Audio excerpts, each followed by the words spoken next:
In today's episode, we will be going over the 3 craziest big cat attacks covered on this channel, from a tiger getting revenge on a hunter, to a lion grabbing a woman out of her car window while on a safari ride.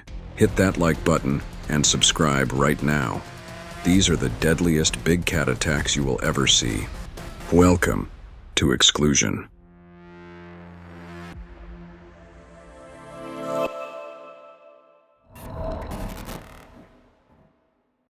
Katherine Chappell, the brilliant Game of Thrones editor, had always been captivated by the allure of the natural world. Her work in the fast-paced world of television production was her livelihood. But it was Africa's wild heart that had always called to Katherine. So, when an opportunity to volunteer at a South African nature preserve arose, she couldn't resist the chance to make a difference and, perhaps, capture the perfect shot for her dream project, a documentary on animal poaching. With her trusty camera in hand, Katherine embarked on a journey of a lifetime. She had visited numerous continents, exploring Japan, Australia, and Europe. But this adventure was unlike any other. She was on a mission to protect rhinoceroses and elephants, creatures at risk of extinction due to relentless poaching. The South African Safari Park, nestled north of Johannesburg, offered Katherine a glimpse into the wild beauty she had always admired from afar. It was a world of untamed nature, where lions roamed freely, and every turn brought a new and breathtaking spectacle. In the heart of the sprawling African savanna, the lions stand as living embodiments of strength and power. Their physical attributes and jaw power are a testament to their supremacy in the animal kingdom. These magnificent creatures, especially the adult males, known as marnays, boast a regal heft that ranges between 330 to 550 pounds, underscoring their formidable physical prowess.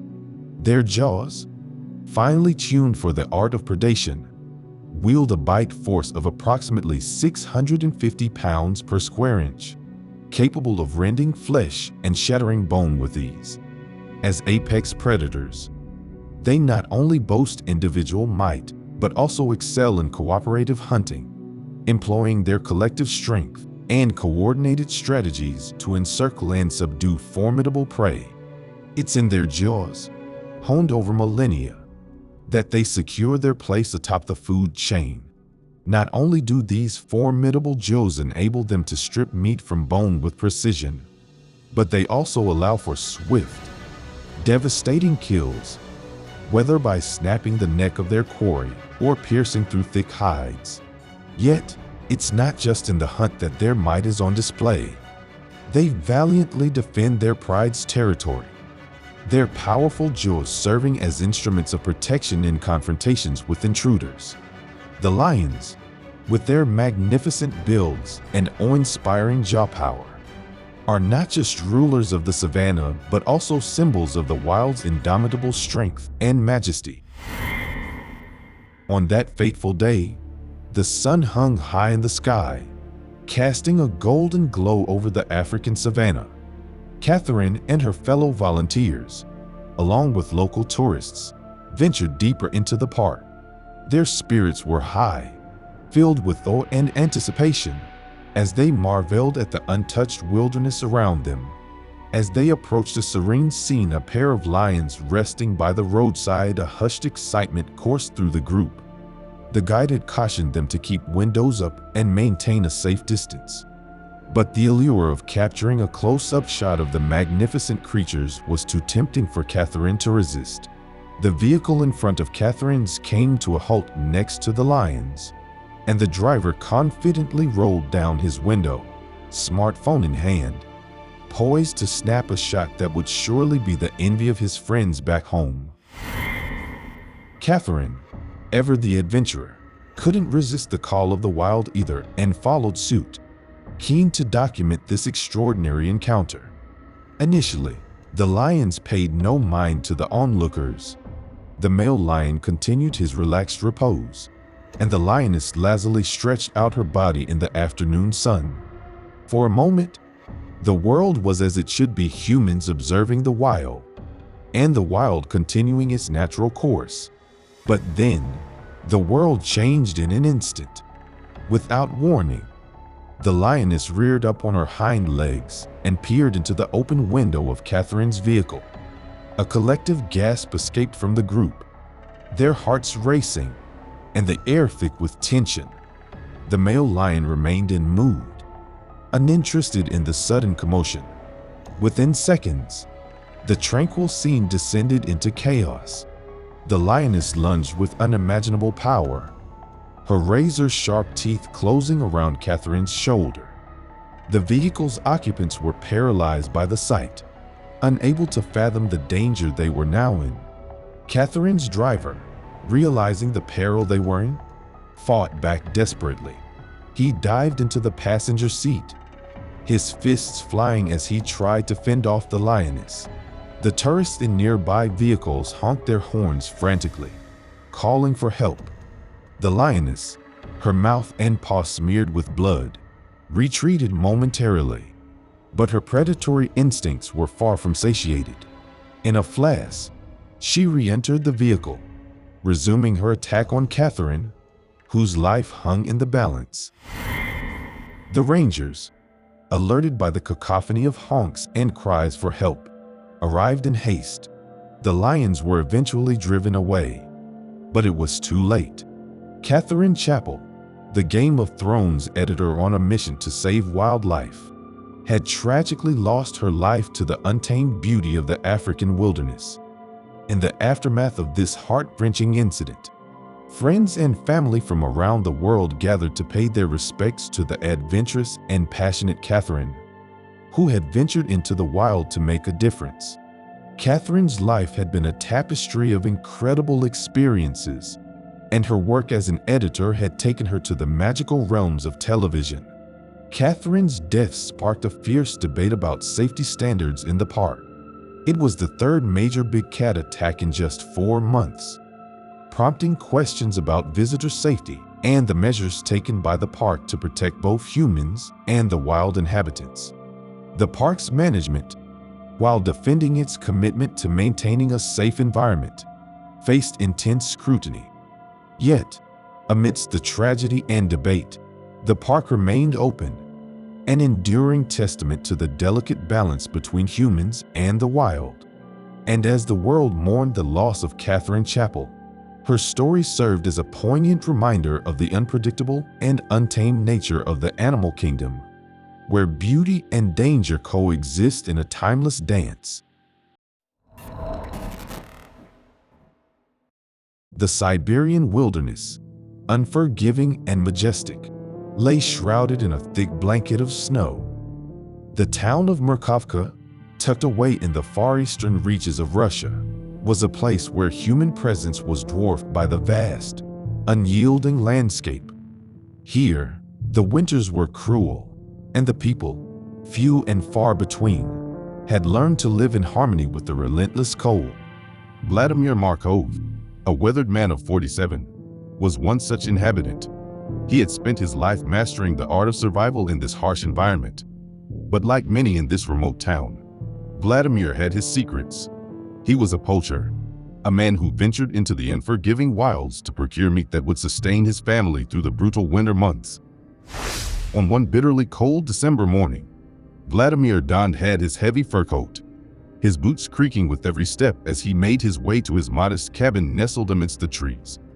The sun struggled to pierce through the thick cloud cover, casting an eerie gloom over the landscape. Vladimir was no stranger to the perils of the wilderness.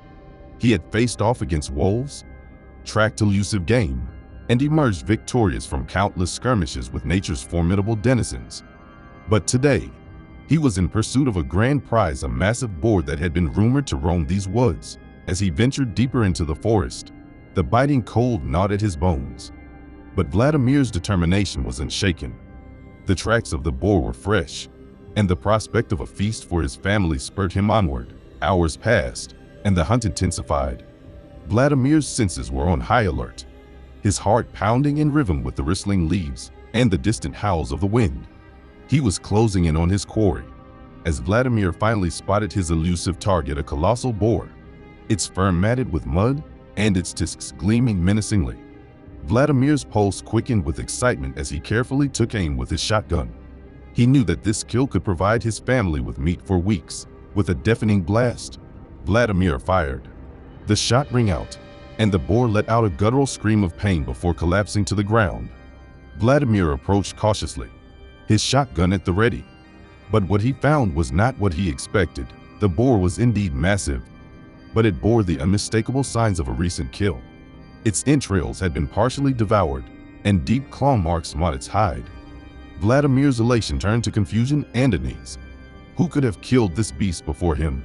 And why had they not claimed it? As Vladimir examined the carcass, a terrible realization washed over him. This was no ordinary kill. It was the tiger's work. The tracks in the snow around the boar's body left no room for doubt. The Siberian tiger, a creature of legend and terror, had claimed this prize. Fear crept into Vladimir's heart as he understood the gravity of the situation. He had stumbled upon the remnants of the tiger's kill, and in his haste and hunger, he had stolen its feast. Panic swelled within him, but he couldn't turn back now. He needed to return home with something to feed his family. Gathering what he could of the boar, Vladimir set off for his cabin, his senses on high alert. The forest seemed to close in around him, and every rustle in the underbrush sent shivers down his spine. He couldn't shake the feeling that he was being watched, stalked by an unseen presence. Back at his cabin, Vladimir Markov's unease persisted. He had laid out the stolen boar, but the fear that had taken root in his heart would not subside. The sun had long since disappeared behind the jagged peaks of the distant mountains, and the darkness of the Siberian night was upon him. As Vladimir stoked the fire in his meager hearth, a chorus of howls and the distant, mournful cry of the Siberian tiger echoed through the forest. His blood ran cold as he realized that the tiger, having discovered the theft of its kill, was now on the prowl. Outside the cabin, the world was bathed in an airy, silvery glow cast by the moon and stars. Vladimir, clutching his shotgun, peered out into the night. He could feel the tiger's presence, force lurking just beyond the circle of light cast by his cabin. Hours passed, and Vladimir remained huddled inside, his eyes never straying far from the darkness beyond his window. The tiger was patient, biding its time in the frozen night. It knew that Vladimir was trapped. The scent of fear lingered in the cabin like a noxious fog, and Vladimir Markov knew that he could not remain trapped forever. His family depended on him, and he could not let them become victims of the relentless Siberian tiger that prowled outside. Vladimir's resolve hardened. He clutched his shotgun tightly, his hands trembling with a mixture of fear and determination. He had faced countless challenges in the unforgiving wilderness, and now he would face the most formidable adversary of his life. As the first light of dawn began to break through the frigid night, Vladimir made his move. He had to confront the tiger before it could strike, for he knew that the beast would not relent until it had exacted its revenge. With cautious steps, he ventured outside, his breath forming frosty plumes in the icy air. The forest was quiet now, and the tracks left by the tiger's nocturnal patrols were fresh in the snow. Vladimir followed them, his senses sharp, his heart pounding. The tiger had not gone far. It had found a secluded clearing, and there it lay in wait, its massive form blending with the snow-covered landscape. Its eyes, cold and unrelenting, locked onto Vladimir as he approached. The standoff between man and beast was a battle of wills, a test of courage and determination. Vladimir raised his shotgun, aiming it at the formidable adversary before him. But the tiger did not flinch. It held its ground, its yellow eyes filled with an ancient, primal rage. Vladimir fired a warning shot into the air, hoping to startle the tiger into retreat. But the beast only growled, a low, menacing sound that sent a shiver down Vladimir's spine. It was clear that this tiger would not be intimidated. The seconds stretched into minutes, and still, Vladimir and the tiger remained locked in a deadly standoff. It was a battle of survival, a clash of two forces inexorably drawn together by the unforgiving wilderness they called home. With lightning speed and a deafening roar, the tiger lunged. Vladimir fired his shotgun, the blast echoing through the forest. But it was too late. The tiger's massive jaws closed around him, and the world became a maelstrom of pain and fury. Days passed since the fateful confrontation between Vladimir Markov and the vengeful Siberian tiger, when his headless and disemboweled body was discovered near his cabin. The town of Markovka fell into a state of shock and mourning. Vladimir's family, now left without a provider, faced a bleak and uncertain future, but the tiger's thirst for vengeance was far from quenched. News of Vladimir's gruesome death spread like wildfire through the remote town, and fear hung heavy in the air. The beast had tasted blood, and it hungered for more. Days turned into weeks, and the tiger's reign of terror continued. Its next target was a young former soldier who had ventured into the same unforgiving wilderness that had claimed Vladimir's life. Armed with a rusty bolt-action rifle, Andrei believed himself to be a match for any creature that crossed his path. However, the tiger was not a creature to be underestimated. It had honed its skills, its instincts, and its unrelenting fury. As Andrei ventured deeper into the forest on a hunting trip, he had no inkling that he was walking into the path of a relentless stalker. The encounter was swift and brutal. The tiger, a phantom in the snow-covered landscape, pounced upon Andrei with the ferocity of a creature possessed by vengeance. Shots rang out, but the young man stood no chance. All that remained of him were blood-soaked clothing, a pair of abandoned boots, his watch, and a crucifix, a haunting testament to the tiger's savagery. The terror that had gripped the town intensified as news of Andrei's disappearance spread. Panic swept through the settlement, and Russian authorities mounted a desperate hunt for the elusive beast. The lead investigator, a grizzled veteran of the wilderness, was tasked with tracking down the vengeful tiger. He knew that the creature had become a menace that had to be stopped before more lives were lost. One fateful day, as the investigator and a group of hunters ventured deep into the forest, they encountered the tiger. The beast's fury was palpable, its yellow eyes burning with a thirst for retribution. A deadly showdown ensued, with shots echoing through the wilderness. The lead investigator barely survived the tiger's onslaught, his body bearing the scars of a battle that would haunt his nightmares for years to come. But his colleagues managed to bring down the creature, ending its reign of terror once and for all. The remote wilderness, once haunted by the ghostly presence of a vengeful beast, finally breathed a sigh of relief. The tale of the tiger's rampage and the chilling hours it spent outside Vladimir Markov's hut would forever be etched into the memories of those who lived to tell the harrowing story of survival and retribution in the heart of the Russian wilderness. And in the end, the legacy of retribution remained, a cautionary tale of the consequences of provoking nature's most fearsome predator. In the dense and rugged wilderness near Mount Hood, where the air was filled with the earthy scent of pine and the distant rush of the Zigzag River, an ominous incident unfolded, sending shockwaves through the small town of Gresham. Diana Bober, a vibrant and adventurous woman of 55, had always felt at home amidst the towering trees and untamed beauty of the Mount Hood National Forest. She was known throughout her community as the epitome of the outdoors woman, and her passion for hiking often led her to the most remote corners of Oregon's wilderness. However, the summer of 2023 brought an unexpected and grisly turn to her beloved escapades. On a fateful September day, Diana Bober's family reported her missing. They had not heard from her in nearly 2 weeks, an unusually long silence for the seasoned explorer. Search and rescue teams mobilized quickly, scouring the forest for any sign of Diana. It wasn't until 3 days later that they discovered her lifeless body about 300 feet off the Hunchback Trail, cradled by the arms of the wild woods. The scene was both tragic and mysterious, and her injuries were shocking. An autopsy revealed a broken neck and more than a dozen puncture wounds on the nape of her neck, as well as additional wounds on her hands. The injuries were grimly consistent with those sustained in an animal attack. State authorities had little doubt.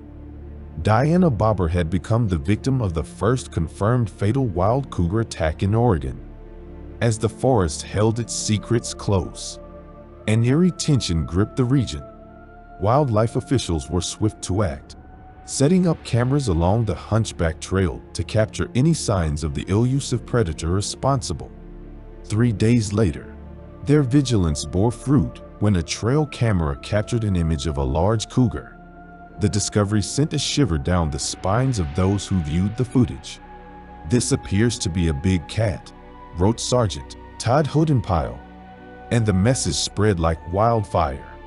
Dogs skilled in the art of tracking and hunting treed the cougar not far from where Diana's life had been tragically extinguished. In the ensuing confrontation, the predator met its own end. Felled by a skilled marksman's shot, the lifeless body of the creature was carefully bagged and tagged, destined for the U.S. Fish and Wildlife Service forensics lab in Ashland, where it would undergo analysis along with Diana Bober's clothing and other evidence. However, answers proved elusive. The forensic analysis could not extract DNA evidence from the cougar or the scene due to the significant time that had passed between Diana's death and the discovery of her body. Rainy weather had washed away potential genetic evidence that might have held the key to unraveling the mystery. The precise reason for the attack remained a perplexing enigma. The cougar itself did not provide much insight either. It was not emaciated, had not given birth for several years, and tested negative for diseases like rabies. The Oregon Department of Fish and Wildlife could only conclude based on all available evidence that the cougar killed by USDA Wildlife Services was indeed the animal responsible for Diana Bober's tragic demise. In the end, the incident left the community of Gresham and the wilderness surrounding Mount Hood forever changed. The forest, once a place of solace and wonder, now held a dark and untamed secret, a testament to the unpredictable and untamed nature of the wild. Diana Bober's memory lived on as a reminder of the risks and mysteries that nature could conceal, and her story became a part of local lore. A chilling tale of the cougar's silent, fatal strike in the heart of the untamed forest. Amidst this tragedy, it's worth noting some fascinating facts about mountain lions, which added to the mystique of the story. Mountain lions, also known as cougars or pumas, are highly adaptable creatures. They have the most extensive range of any wild terrestrial mammal in the Western Hemisphere, with their territory stretching from Canada to the southern tip of South America.